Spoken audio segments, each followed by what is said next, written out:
This is Sai Charan, welcome to our channel. మన prince Mahesh Babu గారు Mufasa సినిమాకి సింహానికి వాయిస్ ఓవర్ ఇచ్చారు. సో నేను ట్రైలర్ అయితే చూశాను, చాలా అంటే చాలా బాగా అనిపించింది డైలాగ్స్ నాకు.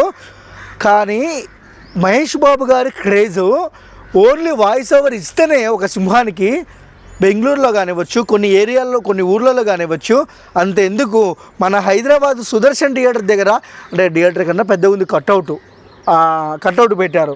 అంటే ఫ్యాన్స్కి చెప్తున్నా, సార్ ఇచ్చింది వాయిసే అన్న, సార్ సినిమాల్లో చేయలేదు. కానీ ఆ సింహము మహేష్ బాబు గారు అనుకోవచ్చు. ఎందుకంటే మహేష్ బాబు గారి క్రేజ్ అది, మహేష్ బాబు గారి వాయిస్కున్న పవర్ అది.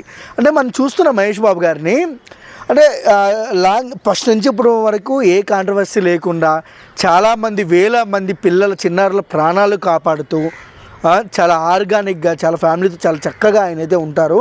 బట్ ముఫాసా సినిమాలో వాయిస్ ఓవర్ ఇస్తేనే ఇలాంటి క్రేజ్ ఉంటే SSMB 29 రాజమౌళి గారు డైరెక్టరు ఏ లెవెల్లో ఉంటుందో ఒక్కసారి ఊహించుకోండి. గ్లోబల్ సినిమా రికార్డులు గల్లంత అయిపోతాయి. ఎన్టీఆర్ అన్న, రామ్ చరణ్ అన్న, ప్రభాస్ అన్న, అల్లు అర్జున్ గారు, వీళ్ళందరూ తెలుగు స్థాయిని అక్కడ బాలీవుడ్ వాళ్ళకి నిద్ర లేకుండా మన తెలుగు హీరోలు చేస్తున్నారు. చాలా హ్యాపీగా ఉంది. ఇంకా మహేష్ అన్న కొట్టే దెబ్బకు రికార్డులు అయితే ఈసారి గల్లంత అవుతాయి. SSMB 29 తెలుస్తుంది. ఎందుకు తెలియదు భయ్యా, ఎవరన్నా ఎందుకు తెలుస్తుందని మీరు అనుకోవచ్చు, కానీ ఎందుకు తెలియదు, ఆడ కట్అవుట్ పెట్టారు భయ్యా అసలు వాయిస్ ఓవర్కే. బట్ ఈ సినిమా పైన, ఈ వాయిస్ ఓవర్ పైన మీకు ఎలా అనిపిస్తుందో కామెంట్ సెక్షన్లో కామెంట్ చేయండి. మీరు మహేష్ అన్న ఫ్యాన్ అయితే జై మహేష్ అన్న అని కామెంట్ సెక్షన్లో కామెంట్ చేయండి. మా వీడియో మీకు నచ్చినట్లయితే please like, share, comment, subscribe and thank you for watching.